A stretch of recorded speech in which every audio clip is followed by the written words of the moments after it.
प्रतिमेच्या स्वरूपात डॉक्टर बाबासाहेब आंबेडकर, सावित्रीबाई फुले तसेच भगवान बिरसा मुंडा यांच्या प्रतिमेला अभिवादन करतो।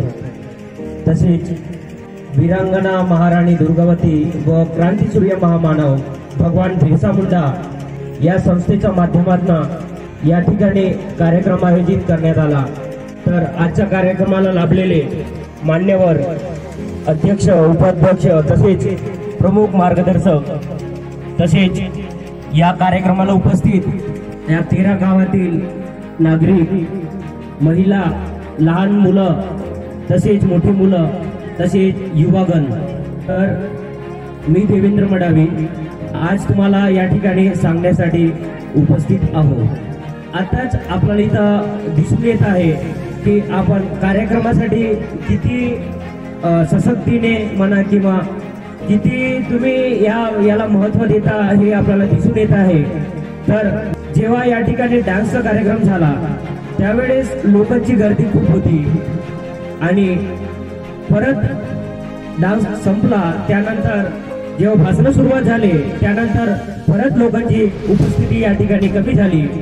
याच्यावरून समजून येते की आपल्याला कुठल्या गोष्टीवर जास्त इंटरेस्ट आहे। आपण या ठिकाणी प्रबोधनाचा विषय काढत असतो, प्रबोधनासाठी आपण शिक्षणाला जास्त महत्त्व देत असतो, तसेच आपले सामाजिक गोष्टीला सुद्धा आपण खूप महत्त्व देत असतो। तर इथूनच सुरुवात होते विद्यार्थी मित्रांनो की आपण कुठल्या गोष्टीला जास्त महत्त्व द्यायला पाहिजे। आपण शिक्षणाला जास्त महत्त्व दिला आणि इथं जर भाषण देत होते त्या गोष्टीला जर तुम्ही ऐकण्यासाठी या ठिकाणी उपस्थित झाले तर यातून समजून येईल की आपल्याला पुढे जाऊन काय करावं लागेल। तर मी आज माझ्यासाठी खूप गर्वाची गोष्ट आहे की मी आदिवासी समाजाचा विद्यार्थी आहे। आदिवासी समाजाचा विद्यार्थी असून आपला या ठिकाणी उच्च कार्य, उच्च पद किंवा डॉक्टर झालो यासाठी माझा गौरव करण्यासाठी या ठिकाणी मला बोलवण्यात आले। तसेच माझं एक सांगणं आहे विद्यार्थी मित्रांनो, आपल्याला या ठिकाणी खूप मोठे आपलं स्वप्न मोठं करू शकतो। कुठल्याही क्षेत्रात असो आपण कुठलेही मोठे काम आपण करू शकतो, आपलं स्वप्न साकार करू शकतो।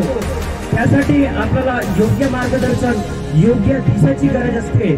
त्यासोबत हा मोठा सत्कार होणं आणि मला MBBS ची डिग्री प्राप्त होणं, डॉक्टर बनणं हा फक्त माझा अचीवमेंट नाही तर आपल्या समाजासाठी गौरवाची गोष्ट आहे, आपल्या समाजासाठी शोभाची गोष्ट आहे।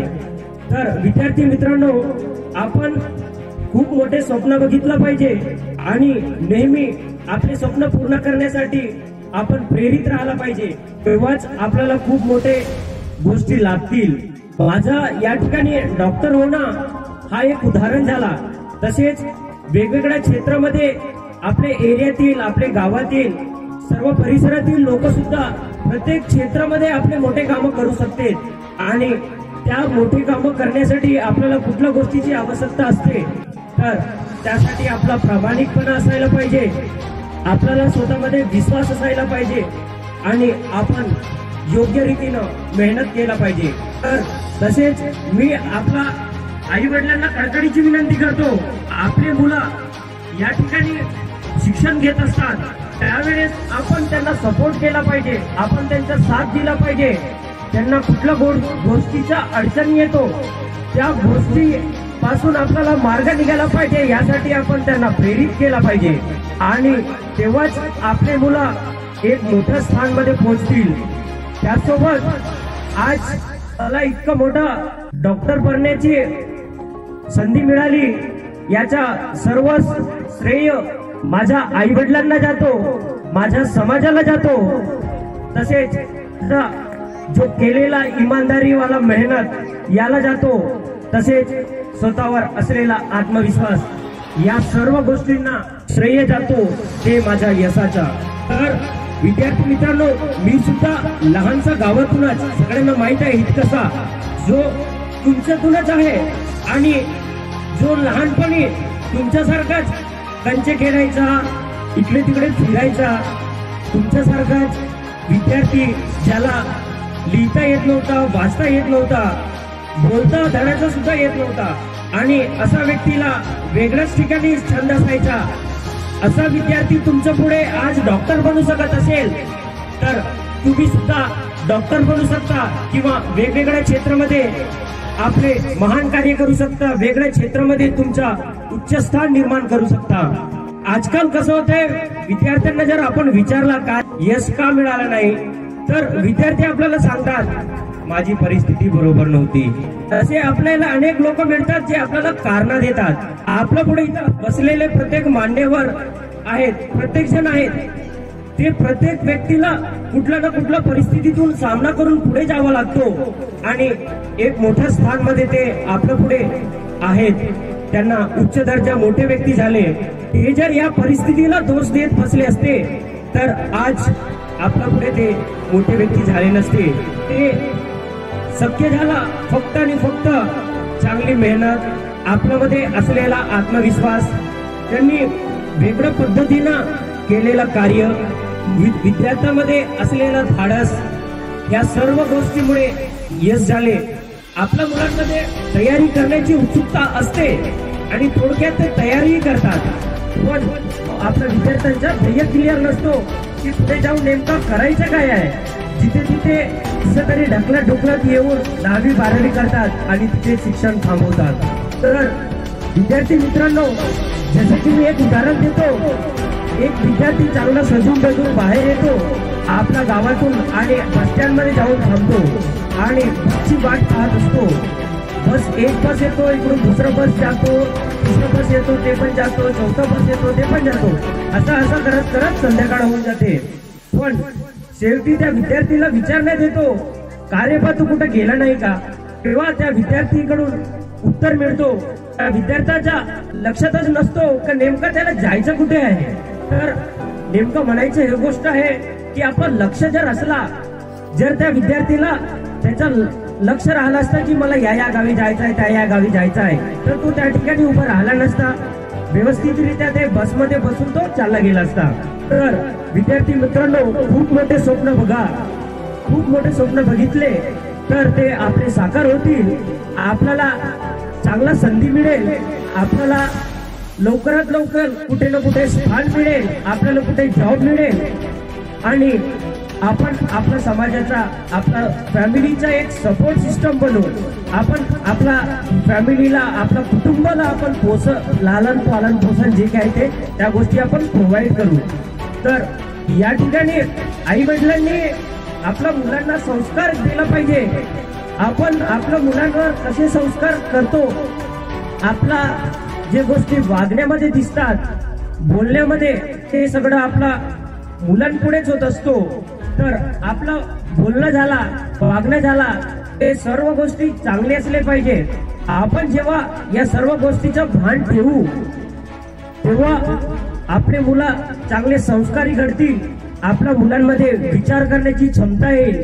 कारण आपल्याला दिसूनच येत असतो की आपले आई वडील झाले काही करत म्हणजे तंबाखू खात राहतात, शिव्यागाळ करत राहतात, आपला फॅमिलीमध्ये झगडे होत राहतात। तर त्या सर्व गोष्टीला पाहून विद्यार्थी आपल्याकडून काय शिकेल? तर आपण आपल्या मुलाला चांगलं शिकलं पाहिजे असा विचार करत असाल तर आपण आपल्या मुलावर संस्कार घालण्यासाठी आपण आपला सराउंडिंगला चांगला केला पाहिजे, तेव्हाच आपल्या मुलावर प्रभाव पडेल आणि आपले मुलं पुढे जातील। त्यासोबत मी या ठिकाणी असलेले विद्यार्थी तसेच पालक वर्ग यांना सांगू इच्छितो की त्यांनी कृपया व्यसन करू नये। व्यसनामुळे आपला आदिवासी समाज अजून मागासलेला आहे। मग तो व्यसन खर्चाचा का असो, तंबाखूचा का असो किंवा मग दारूचा का असो ना, या सर्व गोष्टीमुळे आपल्या समाजावर खूप मोठा परिणाम होत असतो।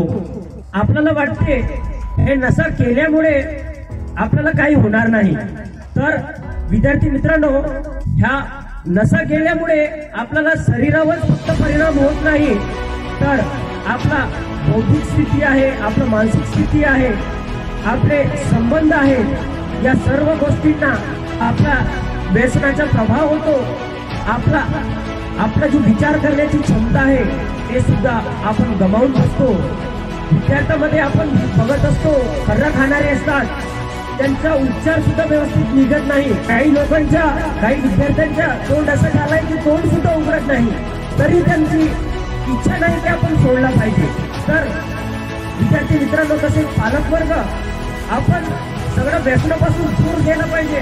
आपण एकदा का जर ठरवला की आपल्याला व्यसन करायचं नाही आहे, तर त्यासाठी आपल्याला आत्मविश्वास हवा असतो, तसेच मानसिक लेवलची स्थिती हवी असते. हे जर आपण आपल्या मनात आणला आणि ते आपला आतमधून आला, तर आपण नक्कीच आपण व्यसन या ठिकाणी सोडू शकतो. आपण विद्यार्थ्यांसाठी सांगू इच्छितो, आपण आपला स्वतःवर जर व्यवस्थितरित्या काम केला, चांगला अभ्यास केला आणि आपला एज्युकेशन व्यवस्थितरित्या पार करून एक उच्च पदावर गेला, तर आपल्यासोबत आपला दखल घेण्यासाठी, आपला मदतीला आपला समाज येत असतो आणि आपल्याला एक उच्च ठिकाणी नेत असतो आपला समाज. तेव्हा आपला स्वतःचा आणि आपल्या समाजाचा विकास होत असताना आपला महत्वाची गोष्ट असते ते म्हणजे प्रशासकीय लेवल. प्रशासकीय लेवलसाठी आपण आणि आपला समाज एक मिळून जर काम केला, तर आपल्याला कुठल्या योजना आणायची असतील आपल्या गाव पातळीवर, किंवा कुठलं काम करून घ्यायचे असेल आपले गावातले, किंवा कुठले अन्य गोष्टी आपल्याला काम करायचे असेल, या सर्व गोष्टींसाठी आपल्याला प्रशासकीय लेवलवर काम करावं लागतो. त्यासाठी आपण आणि आपला समाज असलो तर आपले कामं सुरळीत होत असतात, आपल्या गावाच्या प्रगती होत असतो, आपला देशाच्या प्रगती होत असतो. त्यासोबत मी विद्यार्थ्यांना या ठिकाणी सांगू इच्छितो, एक प्राण मंत्र म्हणा, मूल मंत्र म्हणा, कुठलाही ध्येय आपल्याला गाठायचं असेल तर कुठल्या गोष्टीची आपण लक्ष दिले पाहिजे विद्यार्थ्यांनी. तर commitment, consistency, confidence, connection and planning. तर कमिटमेंट म्हणजे कसा, तर आपण दृढ निश्चय केला पाहिजे. आपण एक विश्वास आपल्या मनातून एक निर्माण झाली पाहिजे की मी उद्यापासून, आजपासून हे गोष्टी करणार नाही, किंवा जर मी वाईट गोष्टी असला तर, आणि जर कुठल्या चांगल्या गोष्टी असतील तर आपण निर्णय घेतला पाहिजे की मी यानंतर मी असं करणारच, माझा हा लक्ष आहे तर मी हा लक्ष साधणारच, असं जर आपण ठरवला. त्यासोबत त्या गोष्टी आपण ठरवल्यानंतर आपण कन्सिस्टन्सीनं आपण ते काम केला, ज्यामध्ये रेग्युलरिटी असं म्हणत असतो, नियोजितपणे सातत्याने जर आपण ते काम करत असलो आणि ते सातत्याने जर काम करत असला, त्यासोबत आपला स्वतःमध्ये एक आत्मविश्वास जर असेल, तर आपण आपला कुठलाही सक्सेस असेल, कुठलाही पातळी असेल ते आपण गाठू शकतो. त्यासोबत मी विद्यार्थी मित्रांना सांगू इच्छितो, नेहमीप्रमाणे आपला आई वडिलांसोबत कनेक्शन असायला पाहिजे. कनेक्शन म्हणजे कसा, आपण जेव्हा बाहेर गावी राहतो किंवा आपण गावात सुद्धा राहतो आणि आपल्याला एक प्रेरणा मिळत असतो ते आई वडिलांपासून. त्यासोबत एक महत्वाची गोष्ट ते म्हणजे प्लॅनिंग. नियोजनाला खूप महत्व असतो विद्यार्थी मित्रांनो. कुठल्याही गोष्टीचा आपल्याला नियोजन बद्दल शिकायचं असेल तर आपण शिवाजी महाराजांकडून शिकला पाहिजे. शिवाजी महाराजांबद्दल बोलायचं तर त्यांच्या लहानपणापासूनच, त्यांच्या जन्मापासून तर मरेपर्यंत प्रत्येक गोष्टीचा त्यांनी नियोजन केला होता, प्लॅनिंग केली होती. शिवाजी महाराजांनी अख्खा लहान वयात त्यांनी आपला साम्राज्य उभं केला, स्वराज्य उभं केला. त्यांनी मोठे मोठे व्यक्तींना हरवले, अनेक किल्ले जिंकले त्यांनी. ते फक्त आणि फक्त नियोजनाच्या बळावर आणि आई वडिलांचा असलेला संस्कार आणि प्रेम म्हणा, या सर्व गोष्टीमुळे शिवाजी महाराज खूप फेमस झाले, स्वराज्य उभं केले. तर आपल्या विद्यार्थ्यांना पण मी सांगू इच्छितो, या सर्व गोष्टी ज्यामध्ये आपला कमिटमेंट केला पाहिजे, आपण कन्सिस्टन्सीनं आपण काम केला पाहिजे. त्यासोबत आपला स्वतःमध्ये कॉन्फिडन्स असला पाहिजे आणि तुमचा प्लॅनिंग जबरदस्त असला पाहिजे. त्यासोबत कनेक्शन असलं पाहिजे.